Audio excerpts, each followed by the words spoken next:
तकरीबन 2 घंटे के अंदर अंदर आप हमारे गुजारिश पे यहाँ तशरीफ़ लाए, उसके लिए आपका बहुत बहुत शुक्रिया। ये एक प्रेस कॉन्फ्रेंस बुलाने की इसलिए ज़रूरत पड़ी कि आज जम्मू संभाग में एक ऐसा सियासी ड्रामा हुआ जिसमें हमने समझा कि आपके साथ बात करें और लोगों को आगाह करें। जम्मू की आज 4 डिस्ट्रिक्ट्स में डीडीसी चेयरपर्सन्स की इलेक्शंस थी और वो 4 ऐसी डिस्ट्रिक्ट्स थी जहां पे अक्सरियत जो थी 3 में नेशनल कॉन्फ्रेंस की थी और 1 में इंडिपेंडेंट्स की थी।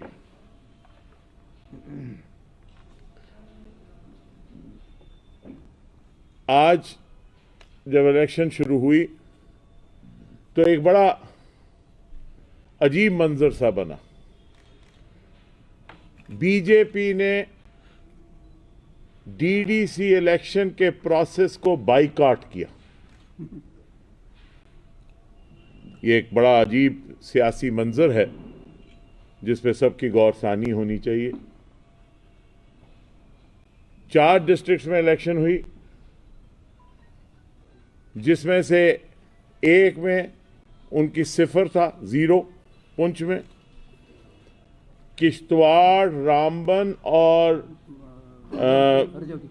राजौरी में 3-3 मेंबर थे। राजौरी, किश्तवाड़ और रामबन तीनों जगह उन्होंने आज इलेक्शन को बाइकआउट किया। तीनों जगह उनके मेंबरान जो हैं वो इलेक्शन के लिए नहीं आए। मैं आपके माध्यम से भाजपा से पूछना चाहता हूं कि आखिर ये इलेक्शन जो है, जिसकी हमने भी तारीफ की, जो बीजेपी भी कहती है कि हमने इलेक्शन करवाई, उसका 3rd टियर बना पंचायती राज का। हमने गवर्नर साहब को मुबारक दी उस इलेक्शन की। जिस इलेक्शन को आप डेमोक्रेसी की निशानी बता रहे हैं जम्मू कश्मीर में, आपने उसी इलेक्शन को बाइकआउट किया। जिस इलेक्शन की तारीफ माननीय राष्ट्रपति महोदय ने की, जिस इलेक्शन की तारीफ माननीय प्रधानमंत्री महोदय ने की, उस इलेक्शन के प्रोसेस को आपने आज बाइकआउट किया। क्योंकि 3 जगह आप जहां आपके मेंबर थे, 4थी जगह तो आपका मेंबर ही नहीं था। भाई ये डिजाइन आप तीनों जगह नहीं आए, इसका मतलब एक फैसला किया गया कि इस प्रोसेस को बाइकआउट किया जाए। जहां तक इलेक्शन का सवाल है, नेशनल कॉन्फ्रेंस ने यह वाजे कर दिया कि हमारे पास इन तीनों में अक्सरियत हासिल है। 9 आदमी किश्तवाड़ में डिप्टी कमिश्नर साहब के पास हमारे चेयरमैन के समर्थन में 2.5 घंटे बैठे रहे। 9 आदमी राजौरी में हमारे चेयरमैन के समर्थन में 2.5 घंटे डिप्टी कमिश्नर साहब के पास बैठे रहे। और 8 आदमी रामबन में डिप्टी कमिश्नर साहब के कमरे में 2.5 घंटे बैठे रहे, जिससे बिल्कुल क्लियर हो गया। जब 9 आदमी आए और 5 बाहर रहे तो ये वाजे हो गया कि अक्सरियत किसकी है। 9 आदमी एक किस्म से चेयरमैन को सपोर्ट कर रहे थे और 5 जो नहीं आए वो खिलाफ थे। उन 5 में 3 भाजपा के थे। और किश्तवाड़ में भी 9 आदमी आए, 5 नहीं आए। 8 रामबन में आए, 6 नहीं आए। तो ये तो क्लियर हो गया लोगों के सामने कि लोगों का मैंडेट जो है वो नेशनल कॉन्फ्रेंस के डीडीसी चेयरमैन के लिए है, किश्तवाड़ में, राजौरी में और रामबन में। आपने बाइकआउट किया। क्यों किया? आप सब डेमोक्रेसी के उस पिलर को जिसको आप पूरी दुनिया को दर्शा रहे हैं जम्मू कश्मीर में, उसको क्यों सबोटाज किया? आप बाइकॉट की पॉलिटिक्स में कब से चल पड़े? यह जरूरी नहीं है कि डीडीसी का चेयरमैन कौन बनेगा नहीं बनेगा, पर आपका बाइकॉट करना क्या यह जमहूरियत को कमजोर नहीं करता? क्योंकि आप तो रूलिंग पार्टी हैं। क्या आपका बाइकॉट करना यह नहीं दर्शाता कि आपकी मंशा जो है वो जमहूरियत कायम करने की नहीं है? आपकी शायद मंशा छोटे छोटे कोई चेयरमैन वाइस चेयरमैन बनने की है। हम चेयरमैन वाइस चेयरमैन के लिए ये सिलेक्शन में हिस्सा नहीं लिया। हमने नेशनल कॉन्फ्रेंस ने इस सिलेक्शन में हिस्सा लिया क्योंकि हम चाहते हैं कि जमहूरियत जम्मू कश्मीर में मजबूत हो। नेशनल कॉन्फ्रेंस ने चेयरमैन बनाने या वाइस चेयरमैन बनाने के लिए नहीं, ये तो लोगों का फैसला था, हमारे हक में हुआ तो हुआ। हमने इस इलेक्शन को लोकल डेवलपमेंट की इलेक्शन तक महदूद रखा। चेयरमैन कौन बनता है, वाइस चेयरमैन बनता है, वो कोई वो बात जरूरी नहीं है, लेकिन यह वाजे हो गया कि लोगों का मैंडेट किसके लिए है इन 3 डिस्ट्रिक्ट्स में। मैं आज आपके माध्यम से भाजपा से पूछता हूं, why did you boycott the process of democracy that you have been projecting all over the world as the restoration of democracy in Jammu and Kashmir? You have failed the democratic process by boycotting it by a design. अगर एक जगह होता कि एक जगह नहीं आए, 2 जगह नहीं आए, कोई बीमार हो गया तो बात और थी, लेकिन चूंकि तीनों जगह नहीं आए, so it is a design, it's a political thought, political directive to boycott these elections, which is very, very sad. हम और आप जमहूरियत को मजबूत करें। इक्तदार आती है जाती है, वो माने नहीं रखती नेशनल कॉन्फ्रेंस के लिए। जम्मू कश्मीर में जमहूरियत मजबूत होनी चाहिए। हमारी क़यादत ने कभी इक्तदार की बात नहीं की, हमने इसमें हिस्सा लिया जमहूरियत को मजबूत कर, और आगे भी हम जमहूरियत को मजबूत करेंगे। 9 आदमी वहां थे, आपने कहा कोरम नहीं है। हमने इलेक्शन कमीशन से बात की, 14 रूल लिखता है। मैं उस तरफ वैसे जाना भी नहीं चाहता, लेकिन सिर्फ आपके नॉलेज के लिए और लोगों के नॉलेज के लिए बताना चाहता हूं। रूल लिखता है कि 2/3 शुड बी प्रेजेंट। 14 पे 2/3 बनता है 9.3, और जो इलेक्शन के रिजर्वेशन के रूल्स हैं उनमें लिखा है कि अगर 0.5 से नीचे होगा तो पिछला डिजिट माना जाएगा, 0.5 के ऊपर होगा तो पिछला डिजिट माना जाएगा। जब 9.3 है तो 9 माना जाना चाहिए। किश्तवाड़ और राजौरी में हमने कहा कि हमें स्पीकिंग ऑर्डर दीजिए, किसी ने स्पीकिंग ऑर्डर नहीं दिया, एडजर्न कर दिया। हमने ये इशू जो है स्टेट इलेक्शन कमिश्नर के शर्मा साहब के सामने उठाया 12 साढ़े 12 बजे के करीब। उन्होंने कहा कोई इसमें जजमेंट्स हैं तो बताइए। हमारे पास J&K हाई कोर्ट के डिवीजन बेंच की एक सिंगल जज की जजमेंट है, पुरुषोत्तम सिंह वर्सेस PSC 2004 की। डिवीजन बेंच ने सिंगल बेंच के ऑर्डर को अपहोल्ड किया है, लेकिन इसमें जजमेंट की जरूरत ही नहीं जब आपके ही रूल्स में ये कह रहा जा रहा है कि जहां रिजर्वेशन है वहां। तो 9 आदमी जो है वो कोरम था, कोरम के बावजूद आपने इलेक्शन नहीं करवाई। आपने कहा 10 चाहिए,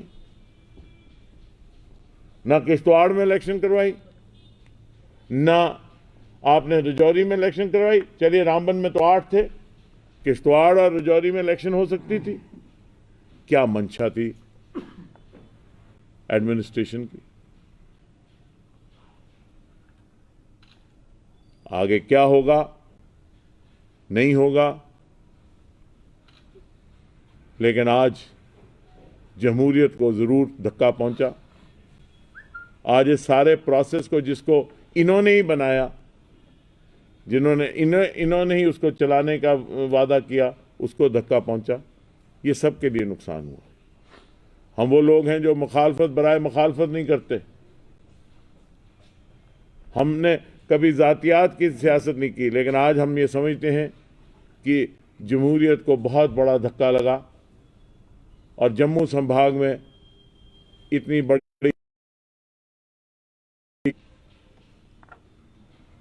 एडमिनिस्ट्रेशन को भी अपील करूंगा और गवर्नमेंट को भी अपील करूंगा कि हमारे जो लोग उनकी प्रोटेक्शन करें। मुझे बार बार कॉल्स आ रही हैं, हमारे लोगों ने लोकल प्रेस और एडमिनिस्ट्रेशन को भी बताया है। हमारे कुछ लोग जो इलेक्शन में हिस्सा ले गए, उनको कुछ ओवर एंथुजियास्टिक गवर्नमेंट ऑफिशियल्स जो हैं उनको टेलीफोन कर रहे हैं, उनको इंटिमिडेट कर रहे हैं।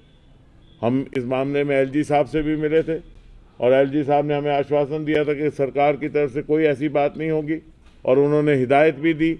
उसके बावजूद कुछ ओवर एंथुजियास्टिक लोअर रंग ऑफिसर्स जो हैं वो इंटिमिडेट कर रहे हैं, उनके फैमिली मेंबर्स को इंटिमिडेट कर रहे हैं। आप इलेक्शन करवाएं तो संजीदगी से करवाएं। हम नहीं चाहते कि यहाँ पे भी बिहार और यूपी की तरह जो इलेक्शन है वो जोर जब्ती से हो। लोगों ने अपना फैसला सुना दिया, लोगों को पता लग गया कि किश्तवाड़, रामबन और राजौरी जो है वो नेशनल कॉन्फ्रेंस के साथ है। अब आपने जो करना करिए, जैसे करना करिए। आज मुझे कोई कह रहा था कि बारामूला में भी ये हुआ। बारामूला में सिर्फ 5 लोग बैठे थे अंदर, यहाँ 9 बैठे थे, 9 और 8। इस बाइकआउट की वजह का जवाब जरूर भाजपा को देना चाहिए। Bhajpa must come out clear why they boycotted the democratic process in Jammu and Kashmir. बहुत बहुत शुक्रिया। राणा साहब, अमित शाह ने कहा है कि स्टेटहुड वापस देंगे, लेकिन पहले यहाँ पर सारा दुरुस्त करेंगे जो भी यहाँ के हालात बिगड़े हुए हैं, और ये भी कहा है कि ये बहुत सेंसिटिव एरिया है, यहाँ पे पॉलिटिक्स ना की जाए, किसी भी तरह से जम्मू कश्मीर और लद्दाख में पॉलिटिक्स ना की जाए। क्या कहेंगे सर? मैं वेलकम करता हूँ इस स्टेटमेंट को। जम्मू एंड कश्मीर में को स्टेटहुड मिलनी चाहिए, और हम भी ये मानते हैं कि इसको सियासी अखाड़ा नहीं बनाना चाहिए जम्मू कश्मीर को। हमने हमेशा ये कहा कि जम्मू कश्मीर को एक सियासी अखाड़ा नहीं बनाना। मैं वेलकम करता हूं उनकी स्टेटमेंट को, और उनसे ही कहता हूं कि जो आज लोकल बीजेपी ने किया उसकी तरफ भी तवज्जो डालें। ये ऐसे जो आज जैसे हुआ बाइकाट या ये जो डोगरी जहाँ रोंद पाना, ये कमज़ोर कर रहा है जमहूरियत को।